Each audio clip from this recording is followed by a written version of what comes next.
Alrighty, so as we fast approach MLS Cup 2025, I want to first talk about these two finalists. And today we're going to talk about Inter Miami, the Eastern Conference winner from this year, about how they got to this stage. And I know obviously a lot of people were expecting this team to make it to this stage. Heck, in the beginning of the season, this was the expectation. They had to make it to MLS Cup, especially after what happened last year and the failure that they have. And for the most part, I will give them a lot of credit. The fact that they made it to this stage. I know many people won't give them credit because it feels like many people were expecting them to make it to this final by default. But with the way that they have battled a lot throughout the season, I mean, they have played among the most games that any MLS team has played in a single campaign. I mean, just get it on board. It's a wall of text just to show you how many games that they play. There were multiple times this season where they spent a month or two playing 3 games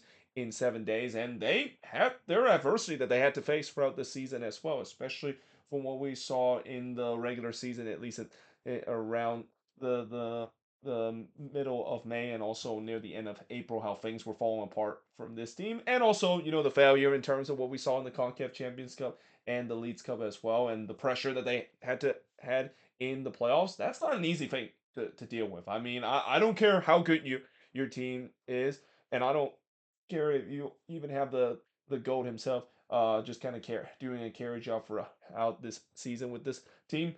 It's so impressive the fact that they were able to meet this expectation despite under immense pressure. And I also give a lot of credit to Javier Mascherano as well, who was really ridiculed in the beginning of the season. It feels like things kind of got better for him, mainly because not only he changed the tactics a little bit, but also the fact that feels like he definitely got some help in the summer transfer window. And I think when you look at some of these signings that they had in the summer transfer window, it definitely really helped boost this team and make this team much more balanced than what we saw in the beginning of the year, where it was just hope for Messi and his friends to do the best, and hope that will be enough in terms of getting themselves to MLS Cup.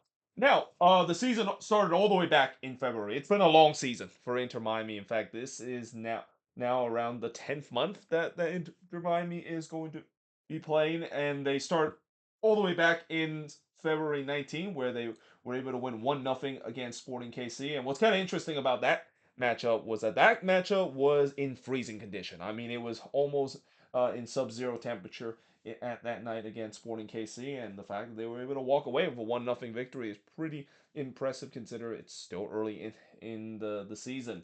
Now, after that, they did drew 2-2 against NYCFC, and that was a game where they blew a late lead in that game against NYCFC. They had a chance to win that one, but blew it late in it. But after that, they remain at home against Sporting KC in the second leg, and they were able to dispatch Sporting KC relatively easily. I mean, we kind of knew that was going to be the case. I mean, Sporting KC was just getting the Inter Miami invitational of pretty much getting eliminated, and that's exactly what happened. And then the following week, they were able to win 4-1 against the Houston Dynamo. Before, in the first leg of the round of 16, they play against Cap Villiers, where they were able to win 2-0 in the first leg. After that, they won 1-0 against Charlotte FC, and then they won 2-0 on the road against Cavalier, which was more of just kind of a messy show in that one because pretty much all the fans in Jamaica was there to see Messi play, and they definitely were not disappointed. And then after that, they won 2-1 against Atlanta United before playing against the Philadelphia Union and the eventual Supporter Shield winner Philadelphia Union. And it and also able to get a win against them 2-1 at home. So up to this point, you're seeing how this team is doing relatively well. I mean, besides that one hiccup that they had against NYCFC, it looked like Inter Miami was unstoppable. Then things kind of started to slow down for them a little bit. It started off with the first leg game against LAFC where they lost 1-0 in the first leg. The only goal that was scored that night was Nathan Ordaz in the second half. Then they drew 1-1 against Toronto FC, and this was a bad Toronto team. This was back when Toronto were not doing relatively well, and the fact that they were not able to get a win against a really bad Toronto team, that was really not a good look. But some might say that was maybe a preparation for their game against LAFC in the second leg. And to be fair, that game against LAFC in the second leg, they were down in that game relatively early. LAFC took the early in this one. It looked like things were falling apart for them, but somehow in some way they scored 3 goals in the second half to rescue themselves and move on into the semifinal of the CONCACAF Champions Cup with a 3-1 victory. Now after that, they did have a 0-0 draw against the Chicago Fire. I believe that was the time when I don't think Messi actually played in this game. There were times where Messi was out with this team, and this I think this was one of those games that is. Now after that, they did win 1-0 against the Columbus Crew, but that was a very misleading scoreline. I mean, Columbus was all over Miami that night, and if it wasn't for Columbus being poor in terms of finishing, Miami probably wouldn't have walked away with a 1-0 victory against the Crew uh, at at um at Cleveland. And doing this stretch, I think when we got to around April, this is when things started to fall apart for this team. This is when they started to become mediocre, and this is when Javier Mascherano was under a lot of heat in terms of how he's been managing this team and the underachieving that is going on. Because after that, they went to Vancouver and lost 2-0 in that game. And then they go they return home to play against FC Dallas. Now, again, this was a game where Miami kind of played their second team against Dallas, but yeah, still, even then, losing 4-3 at home against FC Dallas, and a Dallas team that wasn't really playing well. Well, mostly they've been playing well on the road, but overall in terms of the resort, they weren't doing so well up to that point. Yeah, that was not a great resort. And you know what is even a worse resort? Losing to Vancouver again. So again, one of the most fascinating storyline in terms of this MLS Cup is obviously the rematch of what we saw in the semifinal of the CONCACAF Champions Cup, and how not only Miami would want to get some revenge over Vancouver, but Vancouver has kind of had their number this season. Twice already beaten this Inter Miami team, both home and on the road. In that game. They won 3-1 in that one. It was a pretty comfortable win for Vancouver as well. They outplayed Miami that night to move on into the final of the CONCACAF Champions Cup.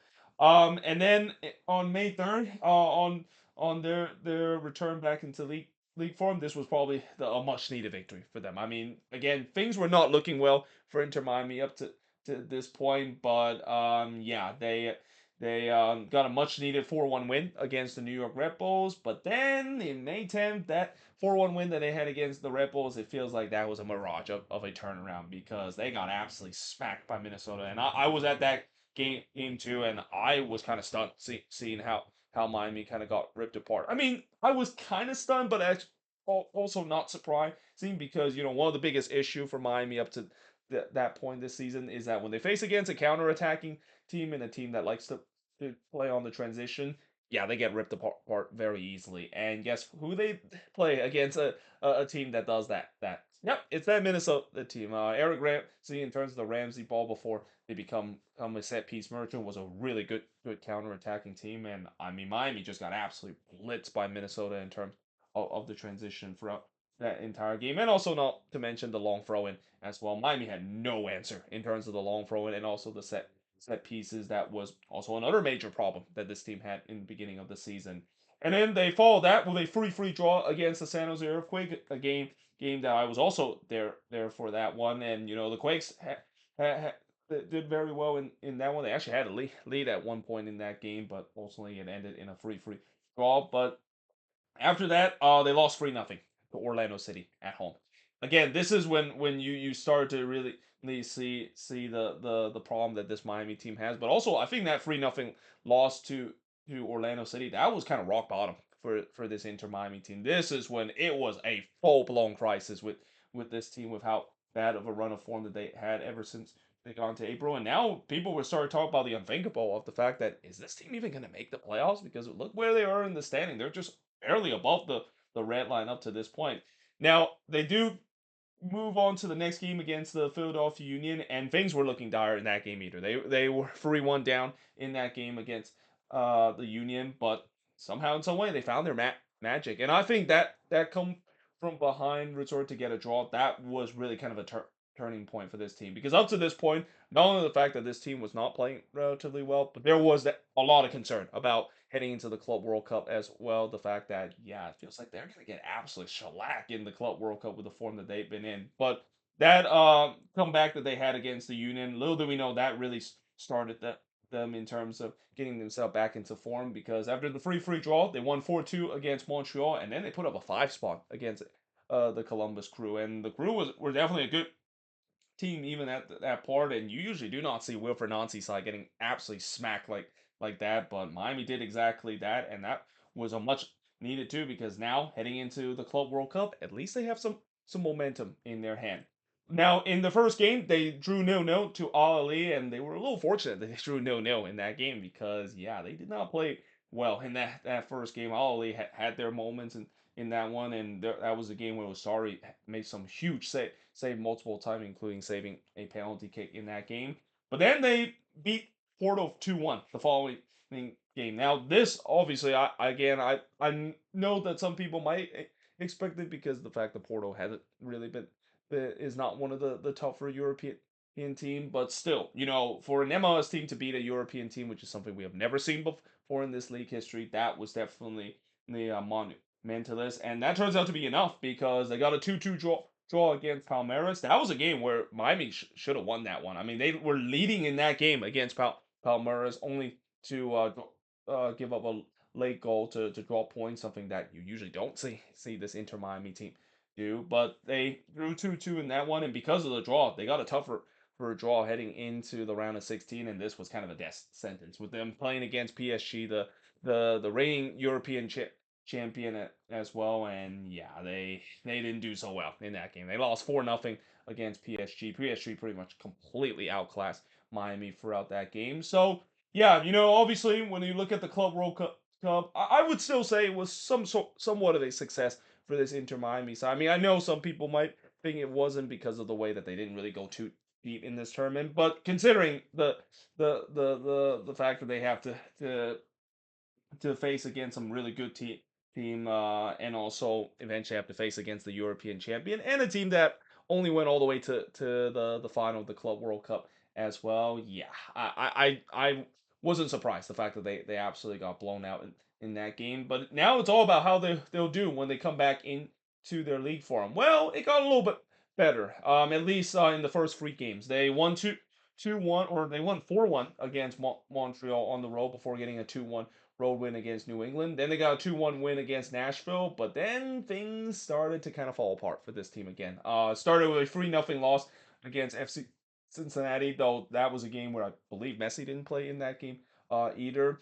They did win 5-1 against the New York Red Bulls on the road, but then they drew 0-0 against FC Cincinnati, and this was a team that seems like they kind of had their number at least this season. And it turns out, one of the interesting thing when you look at the run that Miami had in the playoffs, they were facing against some really tough teams in the playoffs. It's not like in terms of them reaching MLS Cup, it was a cupcake kind of run for them to make it to MLS Cup this year. They legitimately had to face some good team, and legitimately had to face some teams that they do not have a good history against, and overturn that. And we'll talk about in just a bit.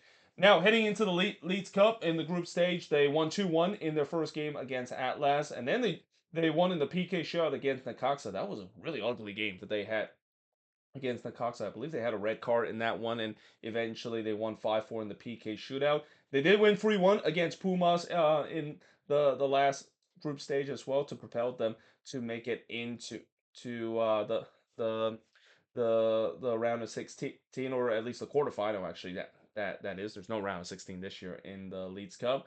But after that, they lost 4-1 against Orlando City. Yeah, that was not a night for Miami to remember. I guarantee you. I think for Inter Miami, they do not like facing against Orlando at Inter and Colt Stadium. It's hard to believe the fact that in this Florida derby that Miami has never beaten Orlando City on the road. Now, big part of that is because of the fact that Messi hasn't really played against Orlando City at Inter and Colt Stadium, but still, it's kind of fascinating how Orlando still has that ownage over Inter Miami whenever they play the game in Orlando. But they did rebound it with a 3-1 win against the LA Galaxy, and then in the quarterfinal against Tigres, which is definitely not an easy matchup because we know how good Tigres is, especially of their ability to beat the MLS opponent, and has been a house of pain for MLS opponent. Well, they were able to win 2-1 in a tightly contested game. Though after that, they drew 1-1 against DC United in a game where they pretty much rested most of their players because they have their showdown against Orlando City, and they definitely got their revenge against Orlando City with a 3-1 win. And then after that, heading into that final against the Seattle Sounders, this was a chance for Inter Miami to retake the Leeds Cup. Now Seattle was definitely a good team. We saw how good they were in the Leeds Cup, and they definitely looked like one of the favorites to win it. But yeah, a lot of people were thinking maybe Miami can overcome that.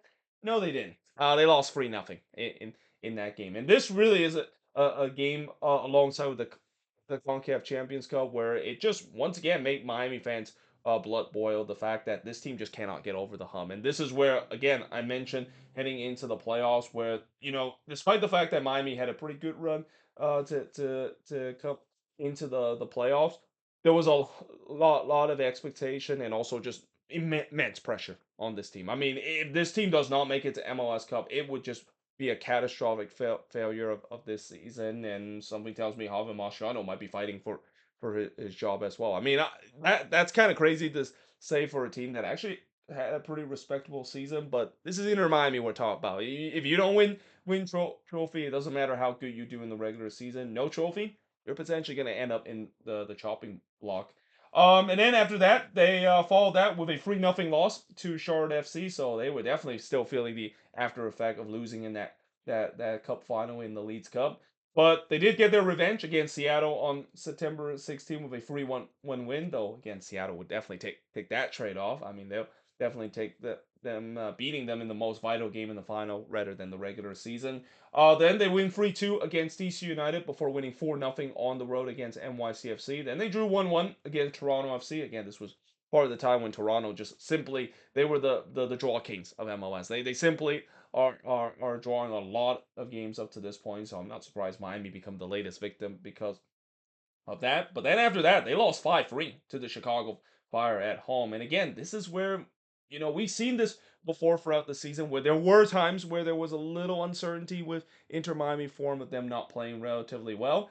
Well, they followed that by winning 4-1 against New England, and it feels like maybe crisis were averted, especially winning 4-0 against Atlanta after that, and then winning 5-2 against Nashville SC. You start to see now it seems like this team. I think the thing that I learned from Inter Miami this season is that while at times they have had their struggles this season and had some bad run of form, they always tends to show up when things are starting to get intense and when it really matters because they really kind of showed up near the end of the season to really propel themselves in the playoffs. So it's not going to be easy because in the playoffs this was the one opponent I didn't think that Miami would want to face because this could have easily been a preview of the Eastern Conference Final when they have to face against Nashville, but they took care of them, albeit in 3 games. They won 3-1 in the first game. They did lose 2-1 in the second game, that is, but they absolutely steamrolled Nashville in game number 3. They put no everything that seems like was in doubt, especially what happened last year in the first round of the playoffs. They definitely put that all to a side and won their first ever playoff series, and they followed that by only winning 4-0 against FC Cincinnati, and then they followed that by only winning 5-1 to NYCFC. And I say that because of the way that I mean it's impressive to see how much of a juggernaut that Miami has becoming, and this is kind of a team that I think everybody was fearing could happen where once Miami can start to get going and once they start to find their form and the fact that not only the GOAT himself is starting to produce but everybody else around this team is produced as well. Yeah, this is a scary team. This is a really scary team heading in to MLS Cup, and I'm going to be very fascinated whether or not if they can carry this and face against another team that is kind of an ultimate bogeyman for them. That is the Vancouver Whitecaps. Because as I said before, besides Nashville, where they actually has a pretty good record against Nashville, they haven't had a great record against FC Cincinnati. They lost both of the well they drew one of their meeting against Cincinnati, but they lost the other one at TQL Stadium. So the fact that they were able to go back there and put a 4 spot like that, that's obviously very impressive. And then against NYCFC, I know they won 4-0 in New York, but again, NYCFC still had a pretty good record against Inter Miami, and the fact that they were able to shut them down like that was we see in the conference final. Again, this feels like it's a team that can definitely overcome their ultimate boogeyman, and especially looking back at that game against Vancouver back in the semifinal of the CONCACAF Champions Cup. And definitely mention this again. Talk about Vancouver when I talk about their road to 2025 MLS Cup.